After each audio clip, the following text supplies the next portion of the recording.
productions by artists such as Baldwin Gray. And if all that weren't enough, she also has acclaimed public art installation projects to her credit. And Matthew Simmons is founder and chairman of the world's largest energy investment banking company, as we heard earlier. He graduated from the University of Utah, later graduated with a master's degree with distinction from the Harvard Business School. He then served on the faculty there as a research associate for 2 years.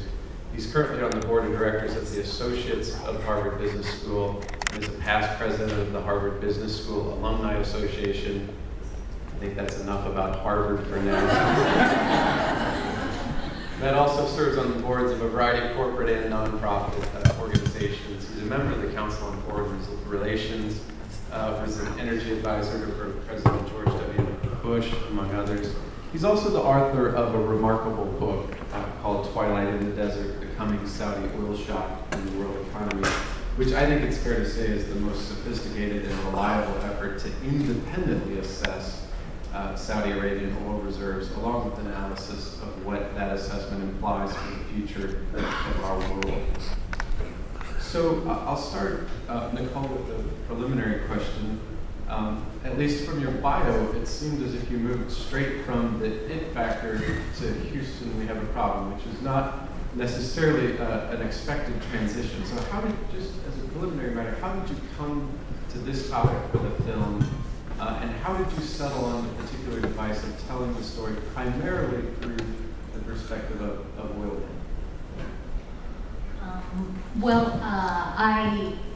I came after doing a reality series for Bravo. You know, that is where I was getting my career attention. So I had a little bit of development money to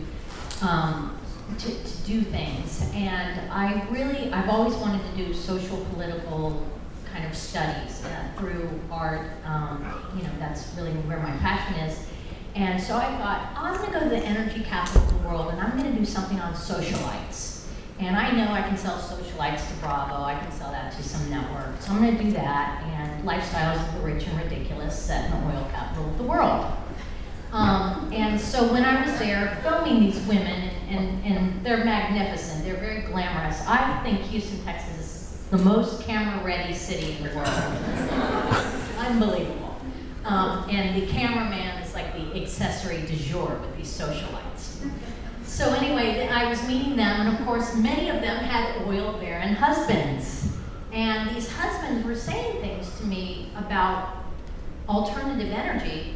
They were very pro-alternative energy. And me being a California tree-hugging liberal, I was like, what? These oil men are into alternative energy? And they were basically like, the numbers don't add up. It's going to take everything. We need to do everything. And they were telling me things about oil that I had never heard. And I really came to terms with my own ignorance about oil and electricity and gas. And really realized it was like, you know, you're being a gift, and I was the messenger, and I just needed to deliver it. So I kind of quickly changed focus. I got a little bit of seed money from Planet Green. I went back to them with the pitch tape, and they told me there was no there there. That's the note that you get from television executives. There's no there there.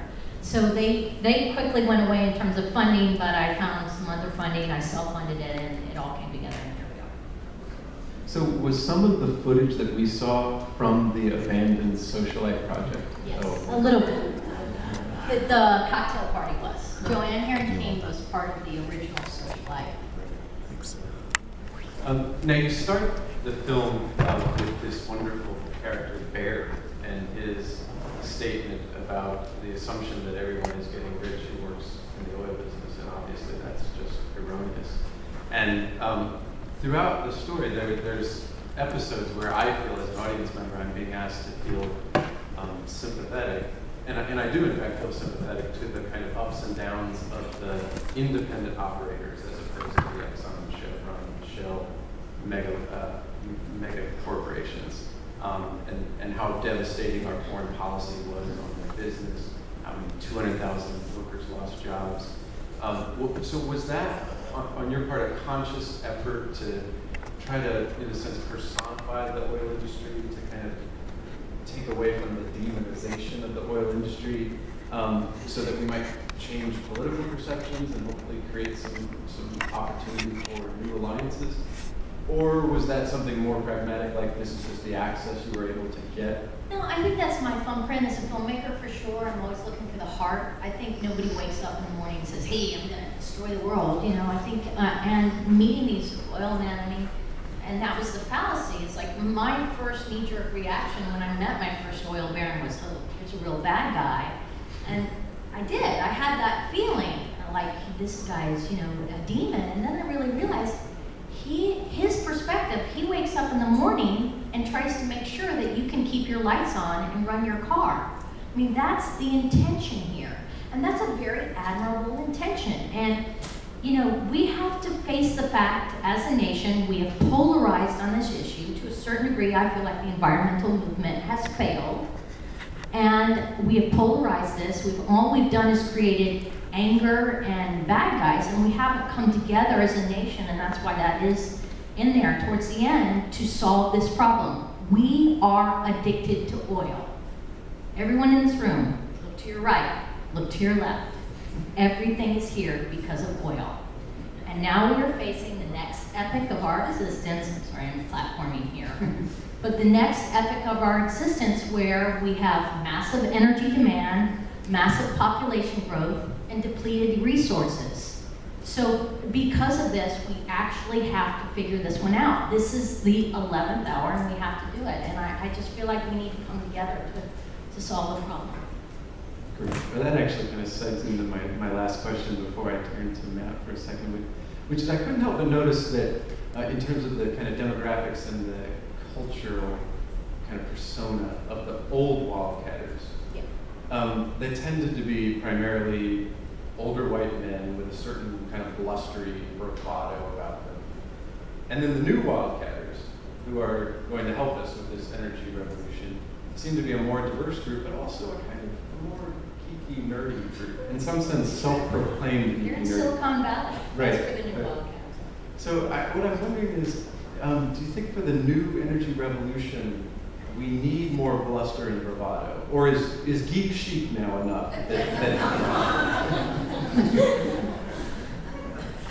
I personally think geek chic is enough, but I think that's the whole point is like, and this is a good segue to Matt, like I asked this oil guy one time, I said, listen, you're potentially gonna lose millions of dollars on this big fine you're working on, this was blackjack or something like that, and it was millions and millions of dollars. And I said, this is a huge risk, huge money, and you might not hit, but you could build some solar panels or drill some build some solar panels or some windmills, and you know what your return's going to be. And his answer was, but I'm an oil man. So I think, and what I was trying to do with the film, it's that mentality of people. You have to love these guys.